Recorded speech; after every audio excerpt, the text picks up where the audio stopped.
went from the worst 2 months of the last 5 years to the best 2 months during a pandemic.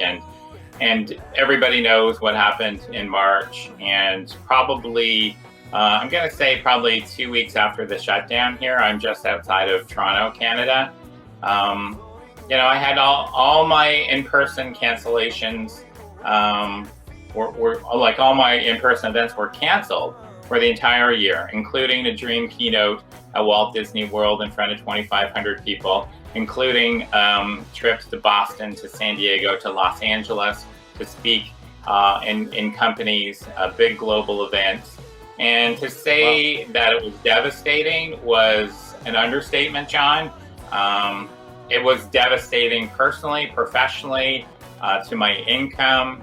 And, I know we teach, hey, everything's a learning opportunity. In that moment, I was not like, hey, this is a learning opportunity. This was really devastating. And the quick thing that I'll say to transition was, I think, people like us, an executive coach and people in coaching, we need to actually coach ourselves first.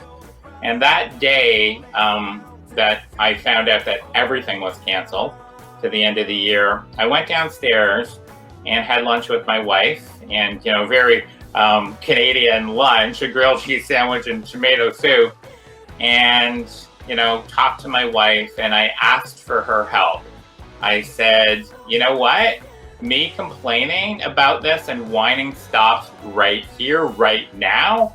And I'm going to ask your help. If I start going down that path of complaining, isn't it awful?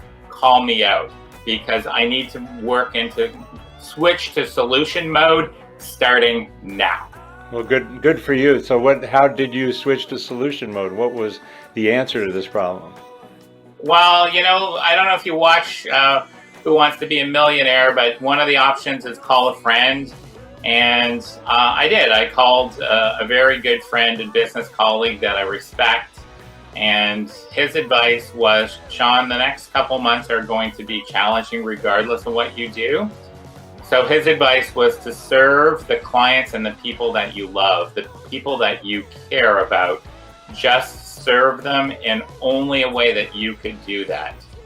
And it was great advice. And I got off the phone with him, and I sat down and took pen to paper, and I thought, okay, serve the clients that I love. So the first thing I did was write down my all-star team, the people that I love working with, and I think they love working with me.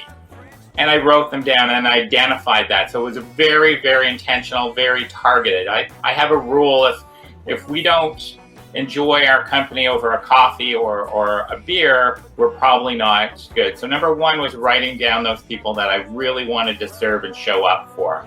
And then number two was... I'm going to interrupt you for 1 second there, because one of the sure. things that I've really appreciated about our relationship and the things I've learned from you is this focus on who are your best customers, who are the people that, like you said, you'd enjoy sitting down and having a beer or a cup of tea with, whatever. And so that focus, I think, is really valuable just from a strategy point of view, COVID or no COVID, but it caused you to kind of double down on that focus of yours, yes? Yeah, there's a saying, if you're for everybody, you're for nobody, right? And so, I'm not that clever, because it took me 20 years to figure this out. And when you serve the people you're meant to serve and do your best work, that's a gift to both parties. So then I had that list. And then I thought, okay, what did my friend Chris say? And he said, serve those people and show up for those people today. And I was like, damn, I wish you could be a little more specific. Like, what does that mean? But then I thought, that's a good question. And I started to think about that. And I started to think about them individually as a group. Because there's not this one global answer and you post something on LinkedIn and it solves all the world's problems. Every person has a unique situation. And so there's two things that I did.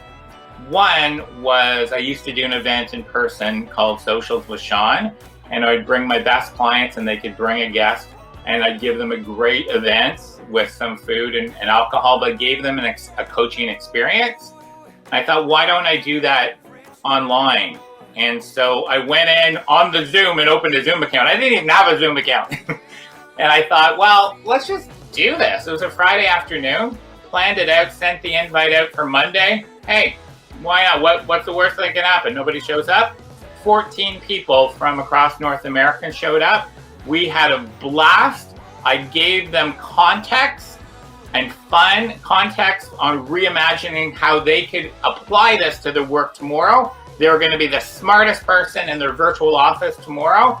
And we had this connection because leaders feel like they're so lonely at the top. Who else do you talk to? So we brought them in the same room.